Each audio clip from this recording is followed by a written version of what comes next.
প্ৰত্যেকে খেলিব পাৰে সকলোকে শুভেচ্ছা জনাই আজি এই খেলখনৰ শুভ উদ্বোধন হোৱা বুলি ঘোষণা কৰিলো।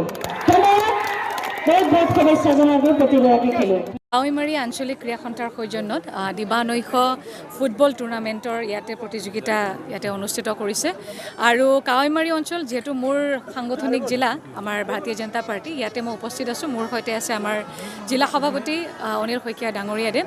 গতিকে খুব সুন্দৰ পৰিৱেশ, কাৰণ এই জেগাবিলাকত আগতে সেই খেলাৰ পৰিৱেশ নাছিলে। আজিৰ পৰা 20 বছৰ আগত বেলেগ ধৰণৰ পৰিৱেশ এটা আছিলে। আজি খেলৰ যিটো পৰিৱেশ আছে বা মাধ্যমটো আছে, মই কাৱৈমাৰী আঞ্চলিক ক্ৰীড়া সন্থাক ধন্যবাদ জ্ঞাপন কৰিছোঁ। তেখেতসকলে প্ৰায় 2001 চনৰ পৰা ইয়াতে প্ৰতিযোগিতা পাতি আছে আৰু ইয়াৰ লগে লগে মই শুনি পেলাই খুব ভাল পাইছোঁ যে ইয়াতে এই খেলপথাৰতে খেলি পেলাই ইয়াৰ বহুত খেলুৱৈ নেশ্যনেল গেমছলৈকে গৈছে খেলিবলৈ আৰু হকীৰ টীম গৈছে ইয়াৰ পৰা ইণ্টাৰনেশ্যনেল খেলি আহিছে।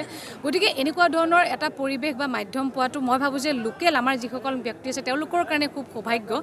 আৰু কণ ল'ৰা ছোৱালীবিলাক ইয়াতে এই মঞ্চখনৰ পৰা ওলাই গৈ কালি পৰহি আমাৰ ভৱিষ্যত হ'ব, তেওঁলোকে আমাৰ গৌৰৱ কঢ়িয়াই আনিব।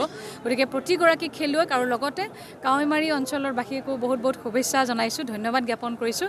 আৰু তেখেতসকলে আগন্তুক দিনত এই প্ৰতিযোগিতাসমূহৰ মাধ্যমেদি বহুত আমাৰ যিসকল প্ৰতিভা লুকাই আছে খেলৰ পৃথিৱীত তেখেতসকলক উলিয়াই আনিবলৈ সক্ষম হ'ব আৰু তেওঁলোকে কালি পৰহি আমাৰ দেশলৈ সন্মান কঢ়িয়াই আনিব বুলি মই আশা ৰাখিছোঁ। নাই চাওক, আপোনালোকক জনাবলৈ বাই সুখী হ'ম যে আমি এটা সিদ্ধান্ত গ্ৰহণ কৰিছোঁ যে ভাৰতীয় জনতা পাৰ্টি অসম প্ৰদেশ মহিলা মৰ্চাই আমাৰ কাবাডী খেল অনুষ্ঠিত কৰিম আমি অহা ডিচেম্বৰত। মহিলাসকল, কাৰণ ফুটবল খেলোঁ মই নিজৰ সমষ্টিত নিজেও দেখিছোঁ বহুত ভাল ভাল প্লেয়াৰ আছে।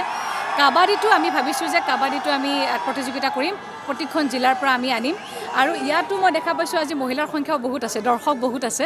গতিকে স্বাভাৱিকতে প্ৰত্যেকখন ঠাইৰ পৰা ইতিমধ্যে এটা পৰিৱেশ দিছে কাৰণে হয়তো এই পৰিৱেশত প্ৰতিগৰাকী খেলুৱৈ আজি অনুপ্ৰাণিত হৈ ওলাই আহিছে আৰু আশা ৰাখিছোঁ এনেকৈ এদিন হয়তো প্ৰত্যেকখন ফিল্ডৰ প্ৰতিগৰাকী মহিলাই এই ধৰণৰ প্ৰতিযোগিতাত অংশগ্ৰহণ কৰিব।